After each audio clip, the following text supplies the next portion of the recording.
Young rancher saved a boy from the river. The child's bracelet carried his family's forgotten crest. The afternoon sun hung heavy over the canyon, painting the rocks the color of dried blood.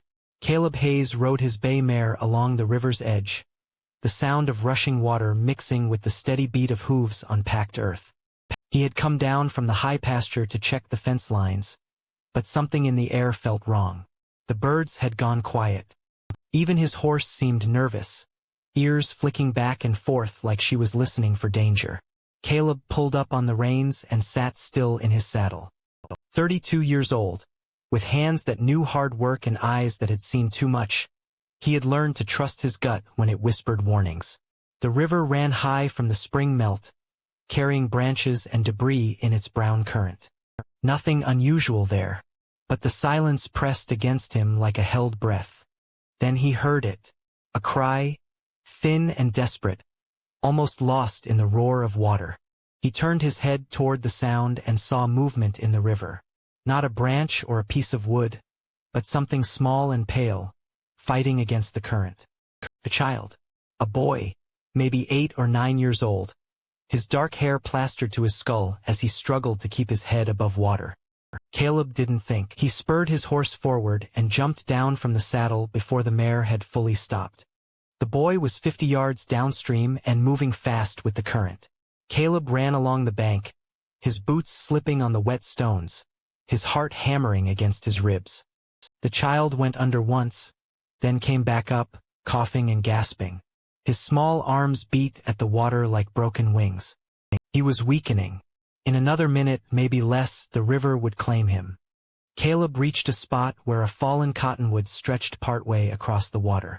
Without stopping to think about the cold or the current, he waded in waist-deep, then deeper, feeling the river try to pull him off his feet. The water was like ice, numbing his legs and filling his boots with stones and mud. The boy swept toward him, his face white with panic and exhaustion. Caleb lunged forward, his fingers closing around a thin wrist just as the current tried to drag them both downstream. For a moment, they were both underwater, tumbling in the brown darkness. Then Caleb found his footing on the rocky bottom and hauled himself and the boy toward the fallen tree. They clung to the rough bark, both of them gasping and shivering.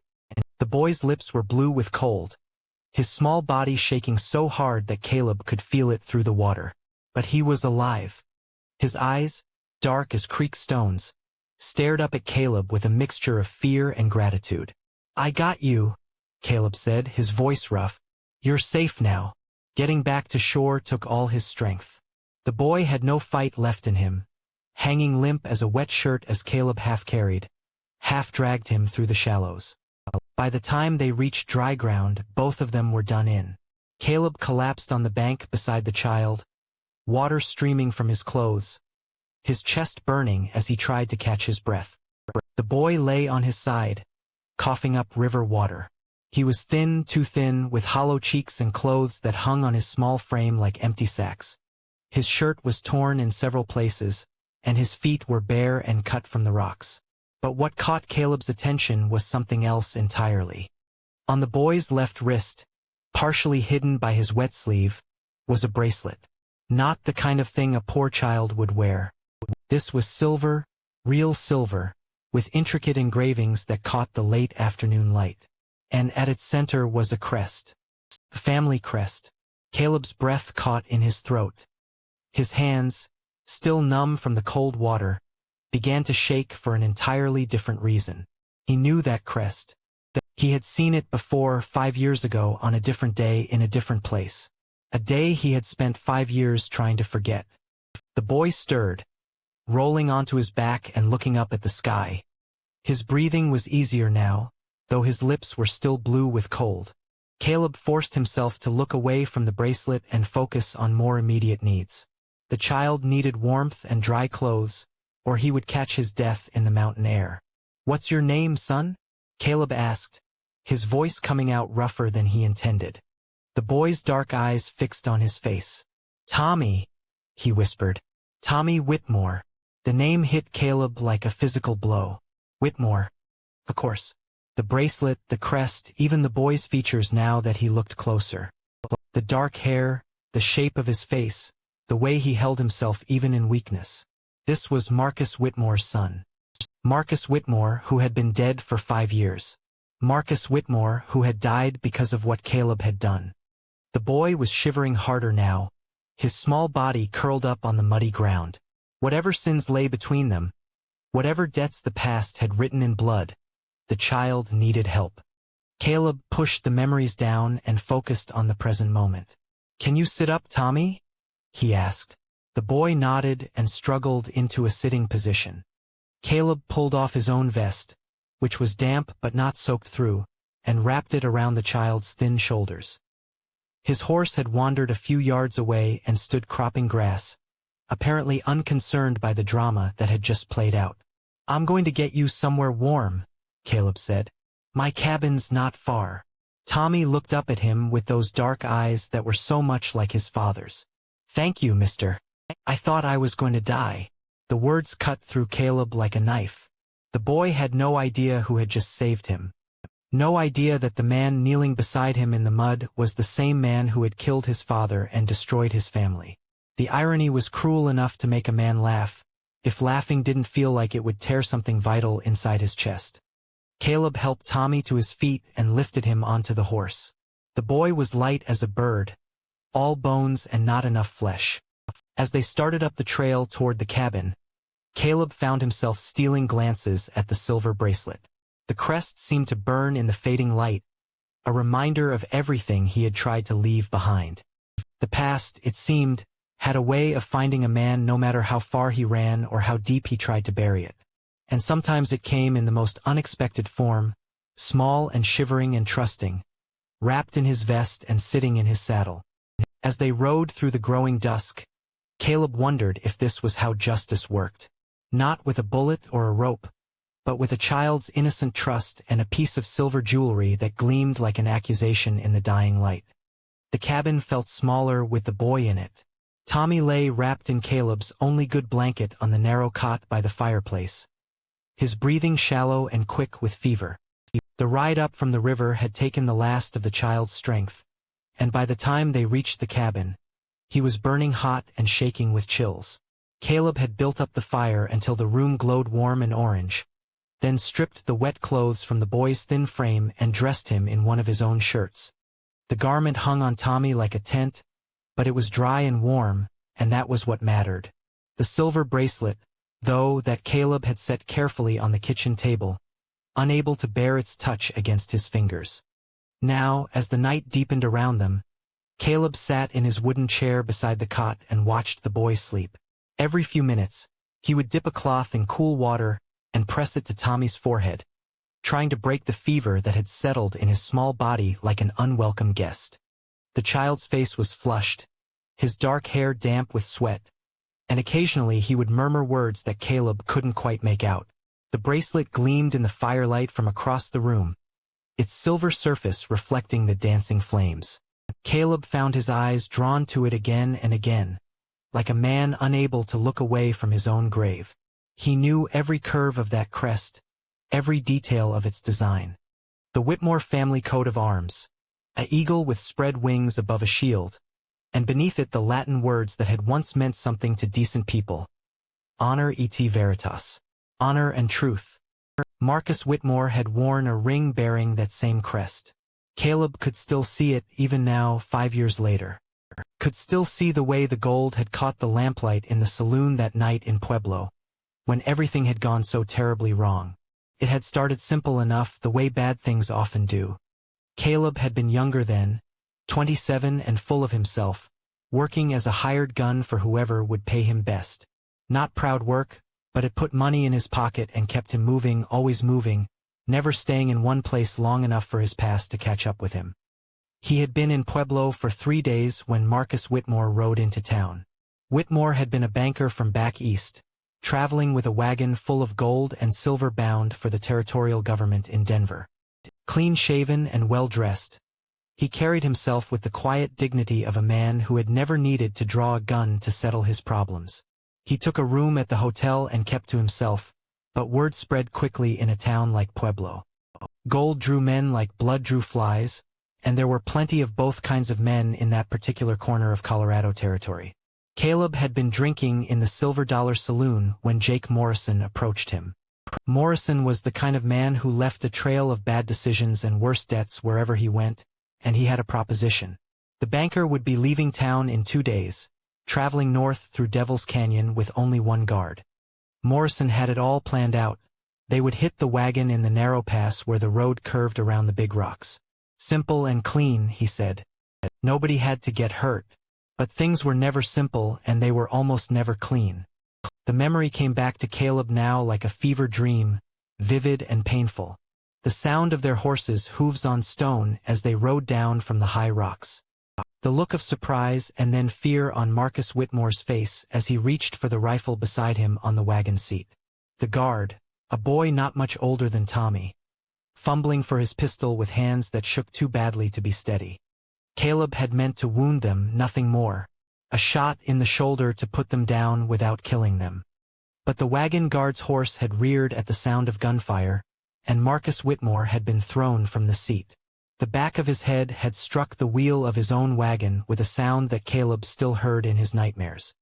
The banker had died there in the dust of Devil's Canyon, his blood soaking into the dry earth while his guard sobbed and begged for his life. Caleb and Morrison had taken the strongbox and ridden hard for the border, but the gold had felt heavy in Caleb's saddlebags. Heavier than metal should feel. Heavy like a man's life. Heavy like a family's future. Heavy like all the things that could never be undone. The boy on the cot stirred, pulling Caleb back from the past. Tommy's eyes opened briefly, unfocused and bright with fever. He looked around the cabin without really seeing it. Then his gaze found Caleb's face. "Papa?"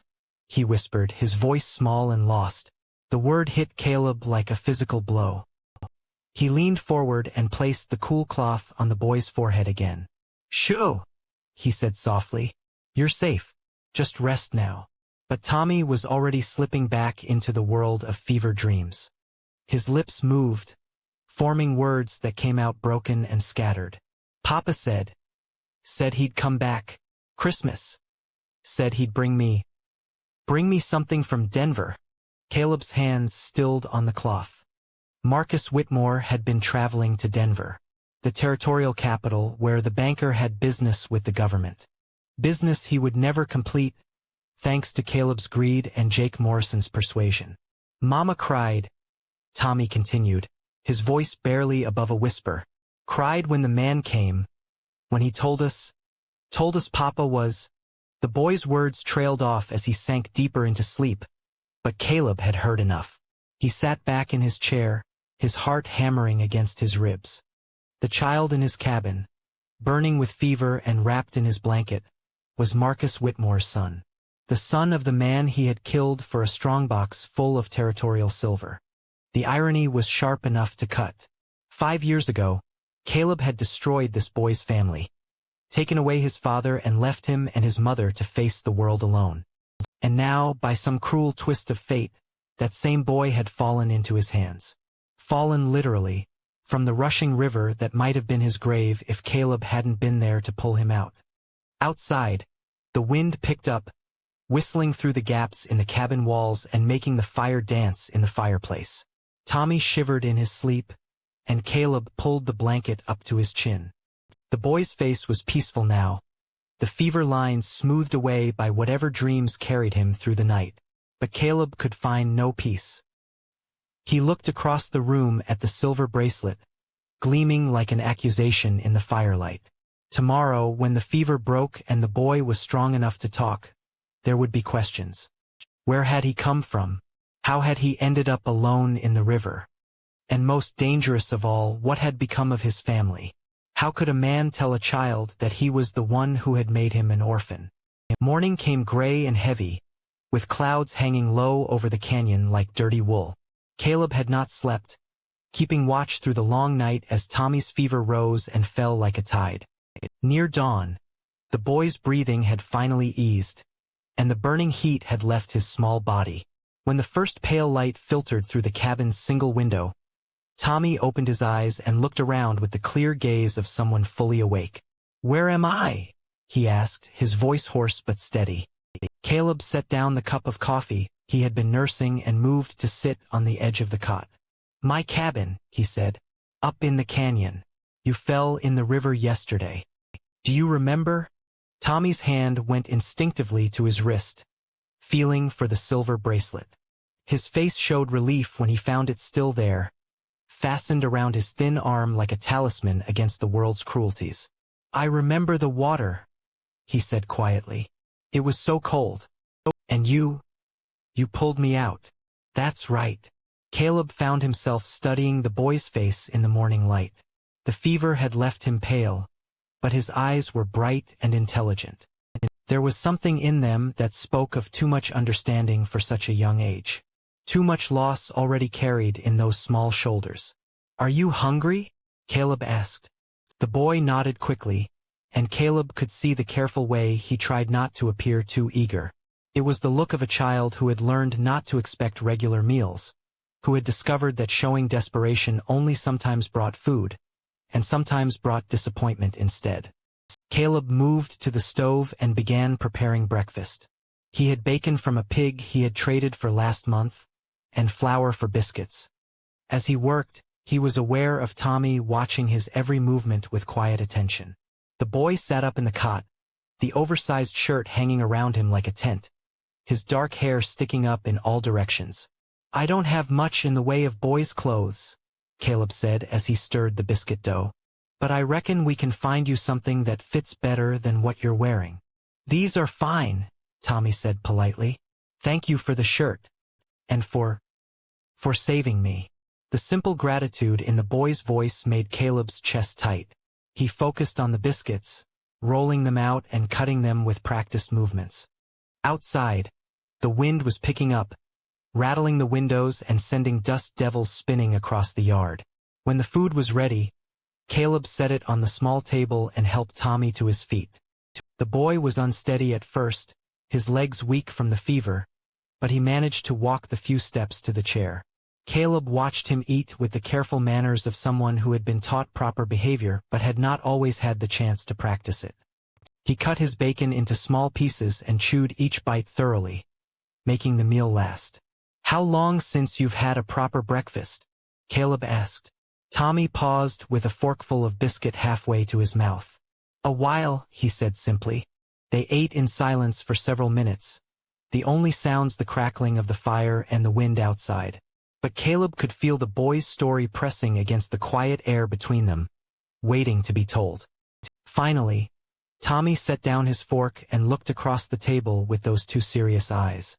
"My mama died 2 months ago," he said, his voice steady but small. "She got the lung sickness and there wasn't money for the doctor. After the funeral, there was nobody left to take care of me. The church tried to find someone, but—" he shrugged, a gesture that tried to make light of being unwanted. "I decided to try and find my way to Denver. Mama always said that's where Papa had business. Thought maybe someone there might remember him." Caleb's throat felt thick. "What happened to your father?" Tommy's fingers went to the silver bracelet, turning it slowly around his wrist. "He died when I was little, 3 years old, maybe 4. A man came to the house one day and told Mama there had been an accident. Papa was bringing money to Denver for the government, and there were robbers on the road. They killed him and took everything." The boy's voice stayed level as he spoke, but Caleb could see the old pain in his eyes. Pain that had been there so long it had become part of him, like a scar that never fully healed. "Mama never got over it," Tommy continued. "She tried to keep the house, tried to find work, but nobody wanted to hire a woman with a small child. We moved around a lot after that. Smaller places, cheaper rooms. She took in sewing when she could, cleaned houses, anything to keep us fed. But it was never enough." Caleb found he could barely swallow his food. Each word the boy spoke was like a nail being driven into his chest. He had known, intellectually, that Marcus Whitmore had probably had a family. But he had never allowed himself to think about what happened to that family after he and Morrison rode away with their blood money. "She used to tell me stories about Papa," Tommy said, his voice growing softer. "How he was an honest man, how he worked for the territorial government helping to bring law and order to Colorado. She said he wore a ring with our family crest on it, just like this bracelet. Said it meant we came from people who believed in doing what was right, even when it was hard. The irony cut through Caleb like a blade. Here was this boy, orphaned by Caleb's greed, speaking with pride about his father's honor while sitting at the table of his killer. The weight of it was almost unbearable.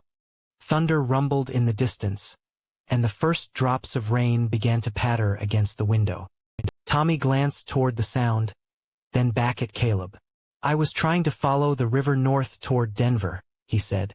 I figured if I stayed near the water, I wouldn't get lost. But yesterday the ground gave way under my feet, and I fell in. The current was so strong, and I couldn't swim very well. I thought I was gonna die just like Papa did. Alone and far from home, Caleb had to look away. Outside, the storm was building, dark clouds massing over the canyon like an army preparing for battle. Lightning flickered in the distance, followed by the deep roll of thunder. But you saved me, Tommy continued, just like Papa would have if he'd been there. Mama always said there were still good men in the world, men who would help a stranger because it was the right thing to do. I guess she was right. The boy's simple faith was like salt in an open wound. Caleb pushed back from the table and walked to the window, unable to sit still under the weight of Tommy's innocent gratitude. The rain was coming down harder now, turning the dust in the yard to mud and filling the air with the smell of wet earth. Storm's getting worse, he said, his voice rough. You'll need to stay here until it passes. Tommy nodded. I don't mind. It's nice to have a roof over my head for a change. And a warm meal. He paused, then added quietly, it's nice not to be alone.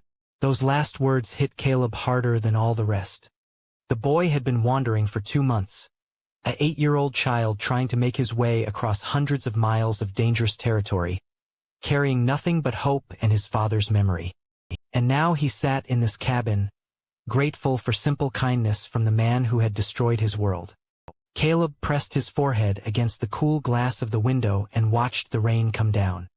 Each drop seemed to carry the weight of all the words he could never speak, all the truths that would break this boy's heart into pieces too small to ever put back together. The storm outside was nothing compared to the one building inside Caleb's chest, where guilt and responsibility wrestled with something that might have been affection for this brave, broken child who had somehow found his way into a killer's home and called him good. The storm passed in the night, leaving the world washed clean and smelling of wet sage. Caleb stood at the window as the first light of dawn painted the canyon walls pale gold, watching the river run high and muddy with runoff from the hills. Tommy still slept on the cot, his breathing deep and peaceful, one small hand curled around the edge of the blanket. For 3 days now, the boy had been here in the cabin, growing stronger with each meal, each night of safe sleep. His color had returned, and the hollow look had started to fade from his cheeks. He talked easily now, sharing stories of his mother, his memories of their various homes, the places they had lived as Margaret Whitmore struggled to keep them fed and sheltered after her husband's death. Each story was another weight added to Caleb's chest. Each innocent word about his father's honor, his mother's struggle, their slow slide into poverty was another turn of the knife that guilt had placed between his ribs. The boy trusted him completely now, following him around the cabin and the yard, eager to help with chores, grateful for every small kindness. And that trust was killing Caleb more surely than any bullet. He had tried to convince himself that he could simply send the boy on his way. Give him supplies, point him toward the nearest town, let someone else worry about what became of Marcus Whitmore's son. But every time he formed the words in his mind, they died on his tongue. Tommy had nowhere to go, no one to care for him.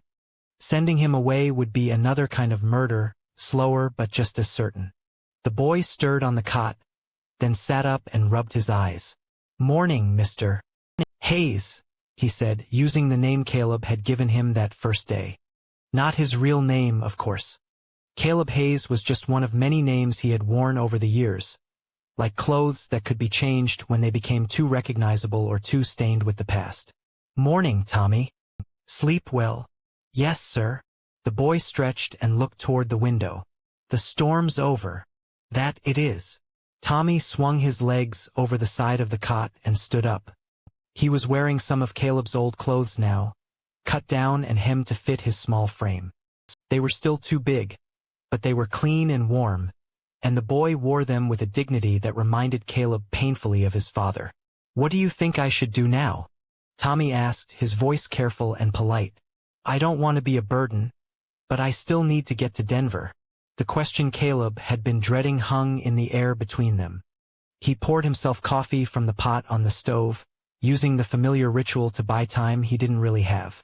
Outside, the sun was climbing higher, promising a clear day for travel if a man wanted to take it. "Denver's a long way," Caleb said finally, "and dangerous for a boy alone." "I know. But I don't have anywhere else to go." The simple honesty of it cut through Caleb like a blade. He set down his coffee cup and looked at the boy. Really looked at him.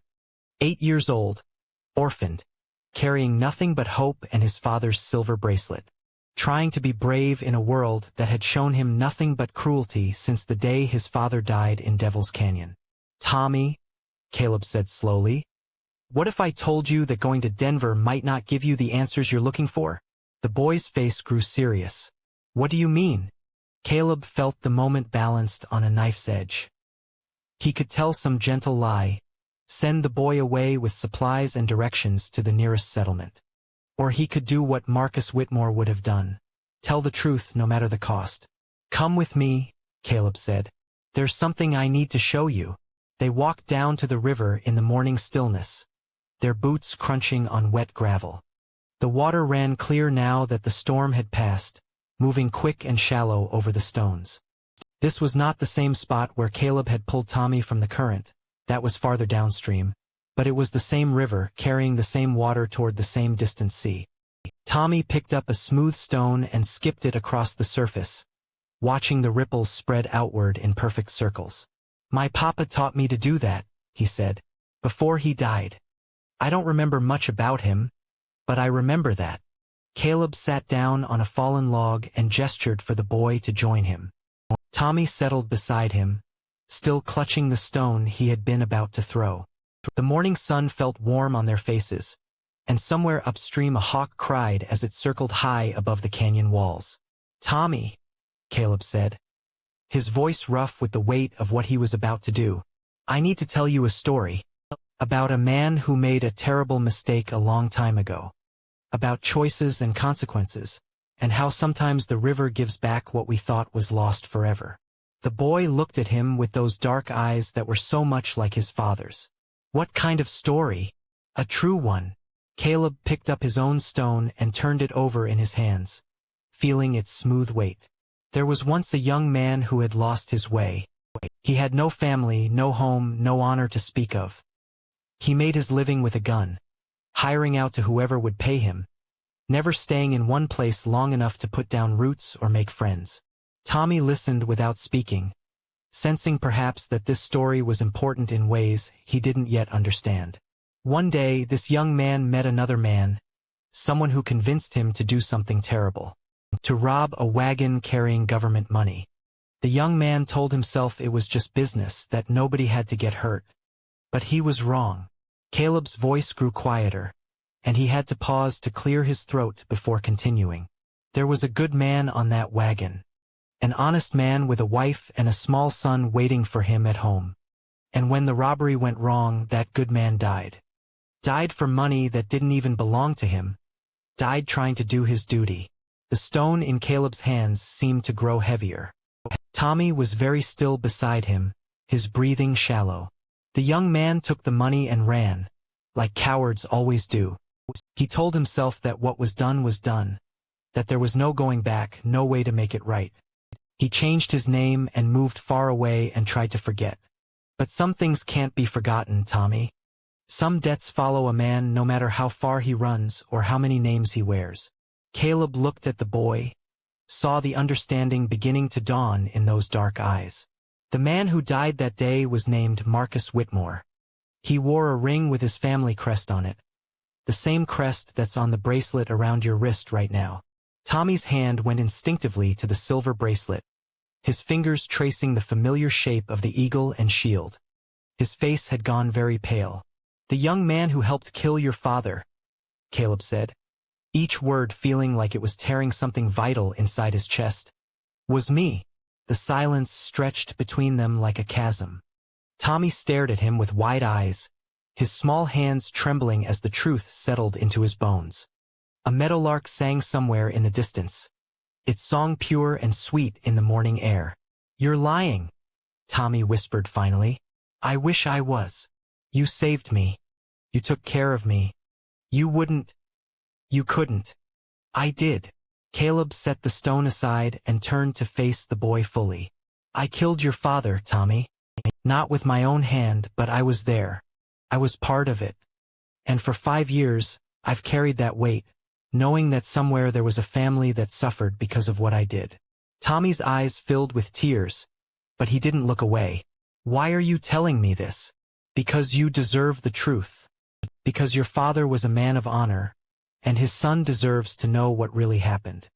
And because—" Caleb's voice broke.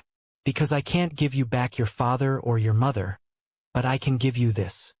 The truth, and whatever justice you think I deserve." The boy was crying now, silent tears streaming down his cheeks. But there was no hatred in his eyes, only confusion and pain and something that might have been understanding. "What happens now?" Tommy asked. Caleb looked out over the river, watching the water carry leaves and twigs downstream toward places neither of them would ever see. "That's up to you," he said. "You can walk away from here, and I won't stop you. Or you can stay, and I'll try to be the father I took away from you. I can't undo what I did, Tommy. But I can spend whatever time I have left trying to make it right."